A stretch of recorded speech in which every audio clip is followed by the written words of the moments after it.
সুদুস্তরম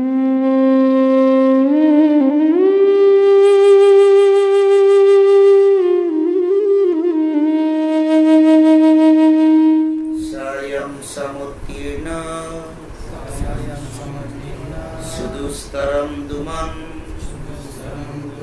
ভবর্ণবম ভীমম অদভ্রসৌরিদা ভবৎপদ অম্বুরঃ নাবম অত্রতে নিধায় ইয়াতা সৎ অনুগ্রহ ভবন। আমি একবার পড়ছি। স্বয়ং সমুত্তীর্ণ সুদুস্তরম দুমন ভবর্ণবম ভীমোদভ্রসৌরিদা ভবৎপদ অম্বুরনাবমত্রতে নিধায় ইয়াতা সদনুগ্রহ ভবন। দেবতারা প্রার্থনা করছেন, গর্ভস্থ সেই ভগবান কৃষ্ণের প্রতি সমস্ত দেবতারা প্রার্থনা করছেন। সবাই বলুন, হে প্রভু, আপনি সূর্যের মতো এই জড় জগতের সমস্ত অন্ধকার দূর করুন। আপনি সর্বদা আপনার ভক্তের বাসনা পূর্ণ করতে প্রস্তুত থাকেন এবং তাই আপনি বাঞ্ছাকল্পতরু নামে পরিচিত।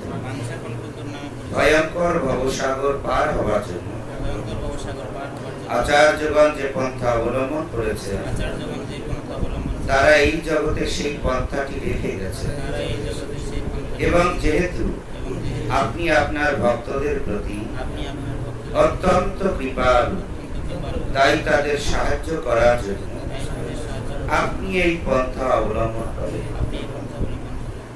আমি এবার অনুবাদ করছি। ভাগবতের দশম স্কন্ধ দ্বিতীয় অধ্যায় নাম হচ্ছে দেবতাদের দ্বারা গর্ভস্থ শ্রীকৃষ্ণের আরাধনা। হে প্রভু, আপনি সূর্যের মতো এই জড় জগতের সমস্ত অন্ধকার দূর করেন। আপনি সর্বদা আপনার ভক্তের বাসনা পূর্ণ করতে প্রস্তুত থাকেন এবং তাই আপনি বাঞ্ছাকল্পতরু নামে পরিচিত। ভয়ঙ্কর ভবসাগর পার হওয়ার জন্য আচার্যগণ যে পন্থা অবলম্বন করেছেন তারা এই জগতে সেই পন্থাটি রেখে গেছে এবং যেহেতু আপনি আপনার ভক্তদের প্রতি অত্যন্ত কৃপালু, তাই তাদের সাহায্য করার জন্য আপনি পন্থা অবলম্বন করেন। শ্রীল প্রভুপাদের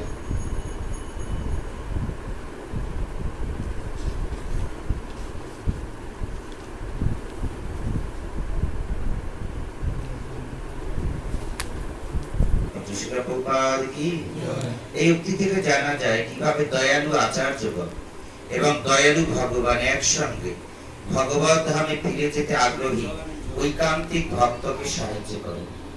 শ্রী চৈতন্য মহাপ্রভু শিলরূপ গোস্বামীকে শিক্ষা দেওয়ার সময় বলেছেন, ব্রহ্মাণ্ড ভ্রমিতে কোন ভাগ্যবান জীব গুরু কৃষ্ণ প্রসাদে পায় ভক্তিলতা বীজ। শ্রী গুরুদেব এবং শ্রীকৃষ্ণের কৃপায় ভক্তিলতা বীজ প্রাপ্ত হওয়া যায়। গুরুদেবের কর্তব্য হচ্ছে স্থান, কাল এবং পাত্র অনুসারে মানুষকে ভগবত ভক্তি সম্পাদনে অনুপ্রাণিত করা। কারণ ভগবত ধামে ফিরে যেতে আগ্রহী ভক্তের এই ভক্তি শ্রীকৃষ্ণ স্বীকার করেন। এই ব্রহ্মাণ্ডে ভ্রমণ করতে করতে কোন ভাগ্যবান জীব শ্রী গুরুদেব বা আচার্যের আশ্রয় অবলম্বন করেন এবং আচার্য তাকে তার পরিস্থিতি অনুসারে ভগবত ভক্তির উপযুক্ত পন্থা শিক্ষা দেন, যাতে ভগবান তার সেবা গ্রহণ করেন। এইভাবে শিষ্য অনায়াসে তার জীবনের চরম উদ্দেশ্য সাধন করতে পারেন।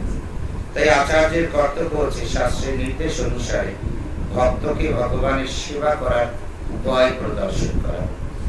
যেমন শিলরূপ গোস্বামী পরবর্তীকালে ভক্তদের সাহায্য করার জন্য ভক্তি রসামৃত সিন্ধু আদি ভগবত ভক্তি বিষয় গ্রন্থ রচনা করেছেন। এইভাবে আচার্যের কর্তব্য গ্রন্থাবলী প্রকাশ করা, যা আগামী দিনের মানুষদের ভগবানের সেবা করার পন্থা অবলম্বন করতে সাহায্য করবে এবং তার ফলে ভগবানের কৃপায় ভগবত ধামে ফিরে যেতে যোগ্যতা অর্জন করবে। আমাদের কৃষ্ণ ভাবনামৃত আন্দোলনে এই পন্থা নির্দিষ্ট হয়েছে এবং অনুষ্ঠিত হচ্ছে।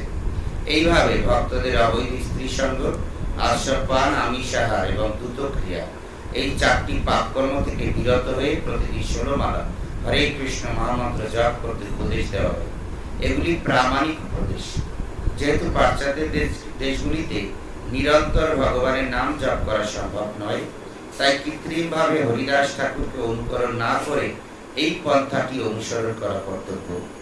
যে ভক্ত নিষ্ঠা সহকারে বিধিনিষেধ অনুশীলন করেন এবং মহাজনদের প্রদত্ত গ্রন্থাবলী নির্দেশ পালন করেন, শ্রীকৃষ্ণ তাকে গ্রহণ করবে। হরে কৃষ্ণ। আচার্য ভগবানের শ্রী পাদপদ্ম রূপ তরণী আশ্রয় করে ভবসাগর পার হওয়ার উপযুক্ত পন্থা প্রদান করে এবং নিষ্ঠা সহকারে সেই পন্থা অনুসরণ করলে অনুসরণকারী চরমে ভগবানের কৃপায় তার লক্ষ্যে পৌঁছতে পারবে। হরে কৃষ্ণ। এই পন্থাটিকে বলা হয় আচার্য সম্প্রদায়। তাই বলা হয়েছে সম্প্রদায় বিহীনা ইয়া মন্ত্রাস্তে নিষ্ফলা মতঃ। পদ্মপুরাণে বলা হয়েছে আচার্য সম্প্রদায় যথার্থই প্রামাণিক, তাই আচার্য সম্প্রদায় গ্রহণ করা অবশ্য কর্তব্য, তা না হলে সমস্ত প্রচেষ্টা ব্যর্থ হবে। তাই শ্রী নরোত্তম দাস ঠাকুর দিয়েছেন, তাদেরও চরণ সেবী ভক্ত সঙ্গে বাস, জনমে জন্মে হয় এই অভিলাষ। মানুষের কর্তব্য ভক্ত সঙ্গে আচার্যের শ্রী পাদপদ্মের সেবা করা, তাহলে ভবসাগর পার হওয়ার প্রয়াস সার্থক হবে। হরে কৃষ্ণ। এখানে শিল প্রভুপাদ কি তাৎপর্য সমাপ্ত।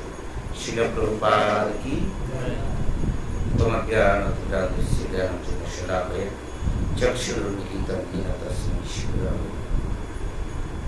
নমঃ বিষ্ণুপাদায় কৃষ্ণ কৃষ্ণায় শ্রীমতী জয় স্বামী নমাচার্য পাদায় গৌরকথা নাম।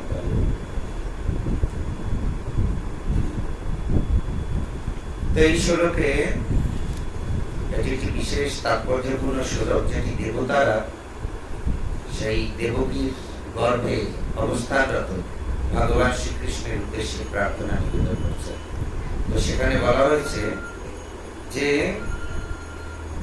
ভবার নব ভীম অদভ্র সংহিতা। তো অদভ্র সংহিতা মানে পতিত জীবদের প্রতি অত্যন্ত সদয় ভক্তত্ব, অদভ্র সংহিতা। তো শ্রীমদ্ ভাগবতে একাদশ স্কন্ধে সংহিতা ভুলে গেছে, এটি শ্লোকে বর্ণনা করা হয়েছে যে ভজন্তি ইয়থা দেবান দেবা অপি তথৈব তান ছায়েব কর্ম সচিবা সাধব দীন বৎসলা। তো বলা হয়েছে যে ভজন্তি ইয়থা দেবান দেবা অপি তথৈব তান। আমরা যে দেবতাদের আরাধনা করি, আমরা যতটুকু আমাদের কর্ম ফল রয়েছে এবং আমরা যেভাবে দেবতার আরাধনা করছি, দেবা অপি তথৈব তান, দেবতারা ঠিক সেইভাবে ফল প্রদান করে। এবং তাদের যে ফল দেওয়ার অবস্থাটা, এটাকে কি বলা হয়? ছায়েব কর্মসূচি। ঠিক আমাদের ছায়া যেভাবে আমাদের অনুসরণ করে। আমি যদি ডান হাত বাম হাতটা এইভাবে এইদিকে বাঁকাই, ছায়াটাও এইদিকে যায়। আমি যদি হাতটা এইদিকে বাঁকাই, আমার ছায়াটাও এইদিকে যায়। ঠিক ঠিক দেবতারা আলাদা কিছু দিতে পারে না। ঠিক আমাদের যেভাবে কর্মফল, আমাদের যেভাবে পূজা পদ্ধতি, সেই অনুযায়ী তারা ফল প্রদান করে, আলাদা কিছু করে না। কিন্তু সাধব দীন বৎসলা, সাধুরা হচ্ছে কি? তারা হচ্ছে কৃপাময়। কিরকম কৃপাময় আমরা সেটা কল্পনাও করতে পারবো না। বৈষ্ণবরা হচ্ছে পরম কৃপালু, এবং সেটার আদর্শটা দৃষ্টান্ত শ্রীমদ্ ভাগবতে রয়েছে, যেখানে পিঙ্গলা, শ্রীমদ্ ভাগবতের একাদশ স্কন্ধে, যে পিঙ্গলা একজন পতিতা স্ত্রী লোক, তিনি সে সারা রাত্র ধরে বিভিন্ন রকম চিন্তা করেছে এবং পরে হতাশা হয়ে গেছে, এবং হতাশা থেকে তার ভক্তির উদয় হয়েছে। তাহলে এইরকম হতাশা তো এই জগতে সবার আছে, তাহলে সবাই কেন ভগবত ভক্ত হচ্ছে না? প্রশ্ন। তো আচার্যরা বলছেন যে সে এই যে হতাশ হয়ে, এবং অর্থাৎ পিঙ্গলা ভাবছেন ওই মনে হয় খদ্দেরটা আসলো, ওর ব্যাগে মনে হয় অনেক টাকা পয়সা আমি পাবো, সে চলে গেছে, তারপরে আরেকটা আসছে, সেও চলে যাচ্ছে, এইভাবে করে করে সারা রাত্র বসে আছে। কিন্তু লাস্টে তিনি তার চেতনা ফিরে এসেছে, এবং সেই চেতনা হচ্ছে প্রকৃত চেতনা, কৃষ্ণ ভাবনা। এবং পিঙ্গলা ভগবানকে প্রার্থনা করছেন, শান্তাম সমীপে রমণাম রতি প্রদাম বিত্ত প্রদাম নিত্যম ইমাম বিহায় অকামদাম দুঃখ ভয়াদি শোক মোহ প্রদাম তুচ্ছ অহম ভজে অজ্ঞা, অহম ভজে অজ্ঞা। হায় হায়, আমি কি অজ্ঞ, আমি কি একটা অজ্ঞ ব্যক্তি, ননসেন্স। কেন সন্তান সমীপে রামনাম রতিপ্রদম, যেই ভগবান আমার নিকটে আছে, পরমাত্মা স্বরূপ, তিনি আমার নিকটে আছে, বিত্ত প্রদান নিত্যম ইমাম বিহায়, সে সবকিছু দিতে পারে, বিত্ত দিতে পারে, যা খুশি তাই দিতে পারে, আর আমি তিনি এইসব তুচ্ছ লোকদের পিছনে পিছনে ঘুরছি। হরে কৃষ্ণ। এটা এই পিঙ্গলা যে ভগবত ভক্তির স্তরে এসেছেন, আচার্যরা বলছেন যে তার গৃহে তিনি পতিতা হলেও তার গৃহে রাত্রের বেলা একজন মহান ভক্ত তিনি বসেছিলেন। অ্যাকচুয়ালি যদি আমরা বলছি ভক্ত, অ্যাকচুয়ালি তিনি ভগবান বিষ্ণুর অংশ প্রকাশ, মূলত দত্তাত্রেয় ঋষি, যিনি হচ্ছে দত্তাত্রেয় ঋষি, তিনি ভগবান বিষ্ণুর অংশ প্রকাশ বলা হয়। এবং তিনি সেই রাত্রে তার গৃহের বাইরে বসেছিলেন। এবং শ্রীমদ্ ভাগবতে যে 24 গুরু বলা হয় না, 24 গুরুর তত্ত্ব একাদশ স্কন্ধে আছে। তো সেই 24 গুরু যিনি বর্ণনা করছেন, সে যে ব্রাহ্মণ, মূলত এই ব্রাহ্মণই হচ্ছে এই দত্তাত্রেয় ঋষি। হরে কৃষ্ণ। এবং সেই দত্তাত্রেয় ঋষি তার গৃহে একটু অবস্থান করার ফলেই এই পতিতা হওয়া সত্ত্বেও তিনি ভক্তি লাভ করেছেন, যে ভক্তি কারো পক্ষে লাভ করা আদৌ কল্পনার অতীত। হরে কৃষ্ণ। সেজন্য বলা হয় সাধবতী বৎসলা।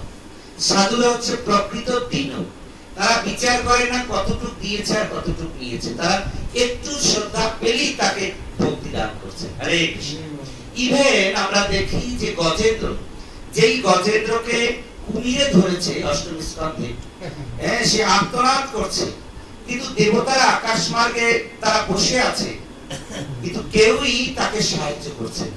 কিন্তু ভগবান পরম করুণাময়, যে ভগবান দ্রুত গরুরের পৃষ্ঠে আহরণ করে গজেন্দ্রকে উদ্ধার করতে এসেছেন। হরে কৃষ্ণ। এটা অনেকটা এইরকম, অনেক সময় আমরা দেখি যে কেউ জলে ডুবে গেছে, আজকে ইউটিউবে বিভিন্ন ভিডিও দেখা যায়, জলে ডুবে গেছে আর কিছু লোকেরা ছবি তোলে, ও বলছে সাহায্য করুন, কিছু লোকে সেলফি তোলে। আমার মনে হয় দেবতার এরকম সেলফি তুলছিল কি আমি জানি না গজেন্দ্রর ক্ষেত্রে। গজেন্দ্র বলছে প্লিজ হেল্প মি, দয়া করে বাঁচাও, কিন্তু কেউই আসেনি। কিন্তু ভগবান এইরকম করুণাময়, সেই জন্য বলা হয় যে গুরু কৃষ্ণ প্রসাদে পায়ে ভক্তিলতা বীজ। এই যে কয়েকদিন আগে জগন্নাথ দেবের রথযাত্রা গিয়েছে, তো সেই রথে চৈতন্য চরিতামৃত আমি পড়ছিলাম, জগন্নাথ দেবের রথযাত্রার সেকশন। তো সেখানে বলা হয়েছে যে মহাপ্রভু হচ্ছে গুরুদেব, মহাপ্রভু গুরুর ভূমিকায়, আর জগন্নাথ হচ্ছে স্বয়ং কৃষ্ণ। এইভাবে মহাপ্রভু এবং জগন্নাথের কৃপায় প্রভুপাদ এই শ্লোকটা ওখানে আবার ব্যবহার করেছে যে গুরু কৃষ্ণ প্রসাদে পায় ভক্তিলতা বীজ। এটা ভগবান উৎকণ্ঠিত আমাদের কি করে সাহায্য করবেন। এই জন্য শ্রীমদ্ ভাগবতের দশম স্কন্ধে, সরি আমি ভুল বলছি, দশম স্কন্ধে নয়, শ্রীমদ্ ভাগবতের চতুর্থ স্কন্ধে, যেখানে প্রচেতারা ভগবানের আরাধনা করেছে।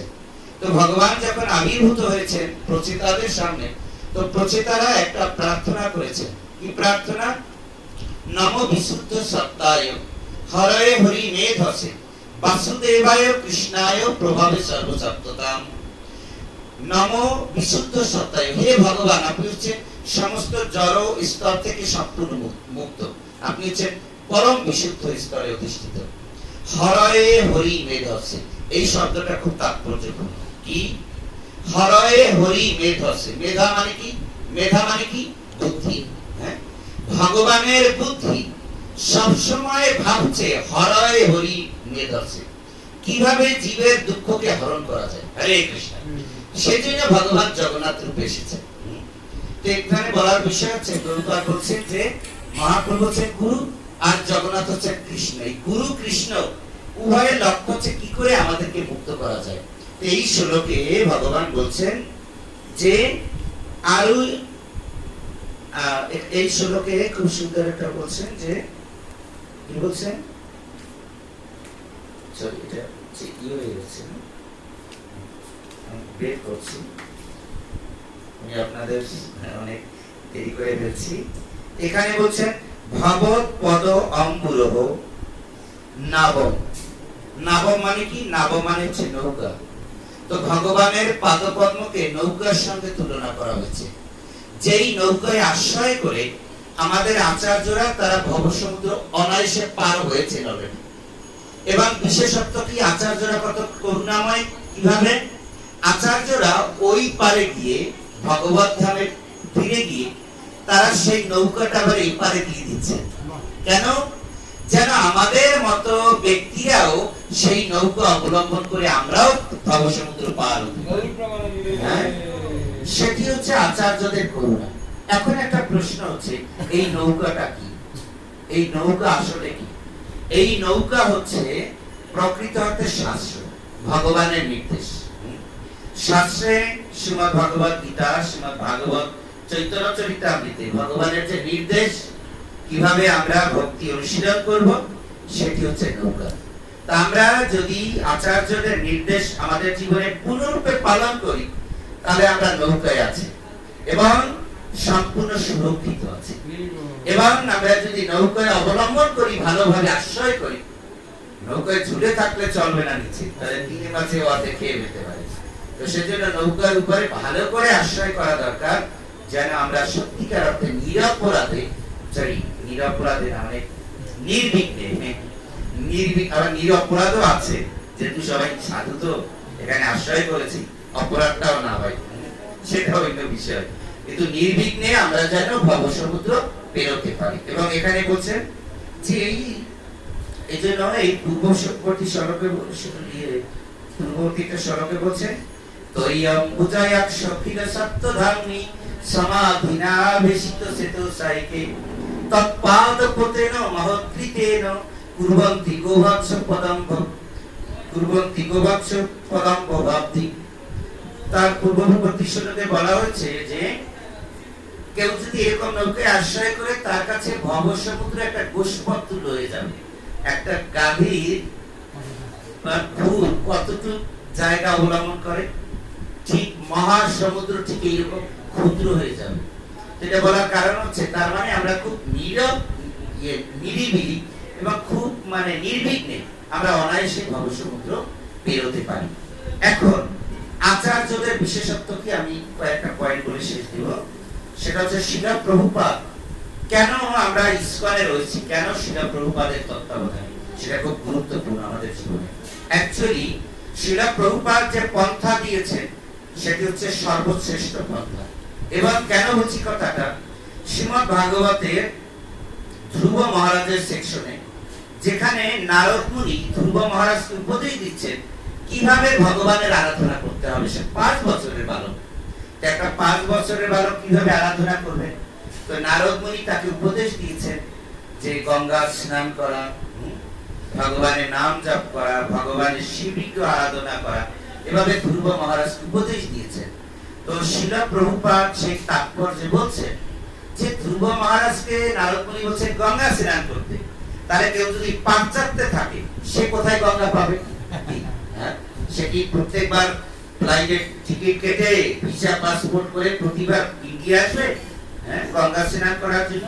শিলা প্রভুপাদ বলছে যেখানে গঙ্গা নাই, সেখানে তারা কি করবে? তারা সেই জল দিয়ে স্নান করবে। এটা বলার কারণ হচ্ছে, শিলা প্রভুপাদের বিষয়ে আমি কেন বলছি, তিনি যুগাচার্য কেন বলা হয়?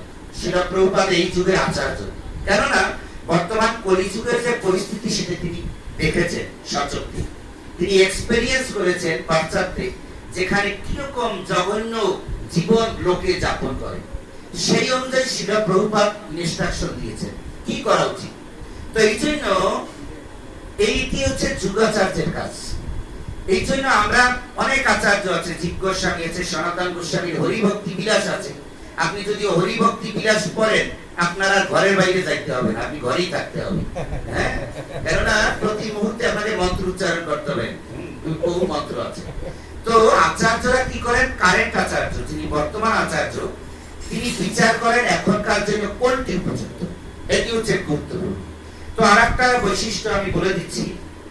আসলে যেই সময় শ্রী চৈতন্য মহাপ্রভু রামকেলি গ্রামে গেলেন, তো রামকেলি যাওয়ার পরে প্রথমবার, রামকেলি যাওয়ার পর যেখানে রূপ এবং সনাতন গোস্বামী রয়েছে, যারা বাংলার নবাবের দুই মন্ত্রী, তাই না, একজন অর্থমন্ত্রী, একজন প্রধানমন্ত্রী। তো মহাপ্রভু যাওয়ার পরে এত লোক, লক্ষ লক্ষ লোক মহাপ্রভু পিছনে ছুটছে। তো সম্রাট হোসেন শাহ, যিনি হচ্ছেন সম্রাট, তিনি রূপ এবং সনাতন যেহেতু তার মন্ত্রী, তাদেরকে জিজ্ঞাসা করছেন এই ব্যক্তি কে। তো রূপ সনাতন যেহেতু রাজনীতিবিদ, তারা রাজকার্যে আছে, একটু টেকনিক করে বলছে, আরে আপনাদের মধ্যে যেমন ফকির আছে না, এরকম ফকির। কারণ কি, তিনি মহাপ্রভুর যে একটু মহিমা বা মহাপ্রভুর যে একটা কি বলা যায়, একটা গভীরতা এবং তার যে প্রাভব, তার যে বৈভব, সেটাকে একটু সংকুচিত করে ছোট করে বলেছেন, আরে এই ফকির। কিন্তু সম্রাট হোসেন শাহ অনায়াসে দেখছেন যে মহাপ্রভুর কি প্রাধান্য, কি বৈভব। হরে কৃষ্ণ। অর্থাৎ একজন দুজন না, লক্ষ লক্ষ লোক তার পিছনে দৌড়াচ্ছে। তো সম্রাট হোসেন শাহ বললেন যে তোমাদের তো আমি পেইড পার্সন করে রাখছি, বেতন দিই তোমরা থাকো, বেতন নাই তোমরা নাই। কিন্তু এই লোক কাউকে বেতন দেয় না, তবু লক্ষ লক্ষ লোক তার পিছনে কেন দৌড়ে?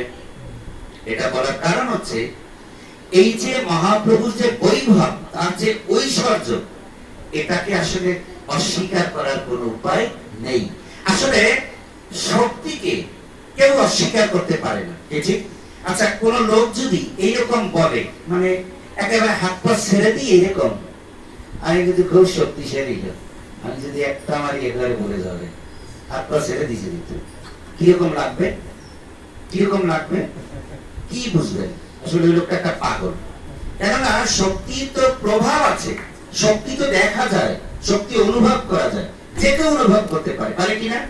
তো শাস্ত্রে বর্ণনা করা হয়েছে, কৃষ্ণ শক্তি বিনা নহে তার প্রবর্তন।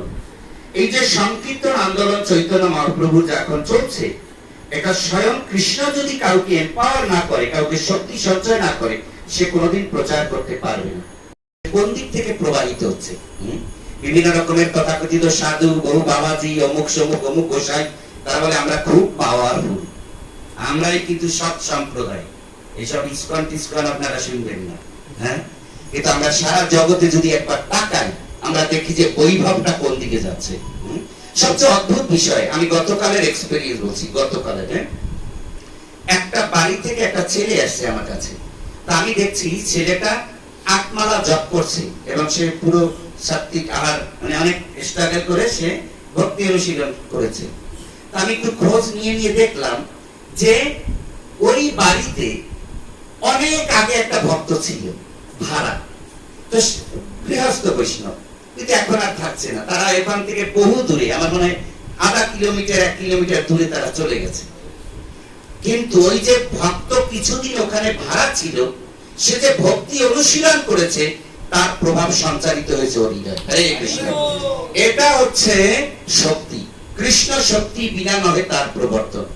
তো আমরা বুঝতে পারি যে যাই বলুক না কেন, আন্তর্জাতিক কৃষ্ণ ভাবনামৃত সংঘ ইসকন প্রতিষ্ঠা হয়েছে, সেটা প্রভুপাদ সমস্ত গ্রন্থ লিখেছেন এবং সেটা যুগ উপযোগী। আমাদের কি দরকার সবকিছু দেওয়া হয়েছে। আমাদের কখনো যেন চিন্তা না থাকে এই পন্থা হচ্ছে একটা সাধারণ পন্থা দিয়েছে ভক্তি, এসে আরো বড় পন্থাও আছে বাইরে, বি কেয়ারফুল, হ্যাঁ? তাহলে আপনি পাগল হয়ে যাবেন। অ্যাকচুয়ালি আমরা দেখছি যে ইসকনের যারা গুরুবর্গ রয়েছে, তারা কিভাবে কৃষ্ণ চেতনা নিয়ে তারা একজন একজন করে ভগবত ধাম ফিরে যাচ্ছে। শুধু আচার্যরা না, বর্তমান এই আচার্যদেরও যারা শিষ্য আছে, তারা কিভাবে কৃষ্ণ চেতনা নিয়ে ভগবত ধাম ফিরে যাচ্ছে, এটা আমাদের অনুভব করা উচিত। তো সেজন্য আমরা যেন আলাদা কিছু না ভাবি। এখানে যে পয়েন্টটি বলা হয়েছে সেটা হচ্ছে আমাদের এই ভগবত ভক্তির যে বিষয়টা, সেটা আন্তরিকভাবে গ্রহণ করা উচিত। সেখানে কোনো ফাঁক ফোকর থাকলে হবে না। ডাক্তারের ওষুধ আপনি যদি নিজের ইচ্ছা মতো খান, তাহলে ডাক্তারকে গালি দিয়ে লাভ হবে না, ঠিক আছে? তো এটা হচ্ছে বিষয়। তো সেজন্য এখানে বলা হয়েছে যে শুধু আমাদের কি করা উচিত, যে 4টা নিয়ম সুন্দরভাবে পালন করা উচিত, 16 মালা জপ করা উচিত। তথাপিও আমি বলে গেছি, একজন আচার্য বলছে 16 মালাটা হচ্ছে, হ্যাঁ এটা আমাদের স্বাভাবিক নিয়ম, কিন্তু প্রীতিটা হচ্ছে 16 মালার পরে। কারণ একটা বিধিটা রয়েছে, এই বিধিটা আপনি করছেন, কিন্তু আরো যখন করবেন তখন বোঝা যাবে যে অ্যাকচুয়ালি আপনি কৃষ্ণের প্রতি আসক্ত হই মূলত এখন করছেন। আর ওটা হচ্ছে যেহেতু গুরুদেব বলছে করছে, অনেক সময় টানতে হরে কৃষ্ণ কৃষ্ণ বিষ্ণু, সবসময় ভগবানকে স্মরণ করা উচিত। বিস্মর্তব্য ন জাতুচিত, কখনো তাকে ভুলে যাওয়া উচিত নয়। এবং সর্বে বিধি নিষেধ আছে, সমস্ত বৈদিক শাস্ত্রের সমস্ত বিধি নিষেধ এই দুইটা নীতির কিঙ্কর দাস। কি সবসময় স্মরণ করি, কৃষ্ণকে যেন ভুলে না যায়। হরে কৃষ্ণ।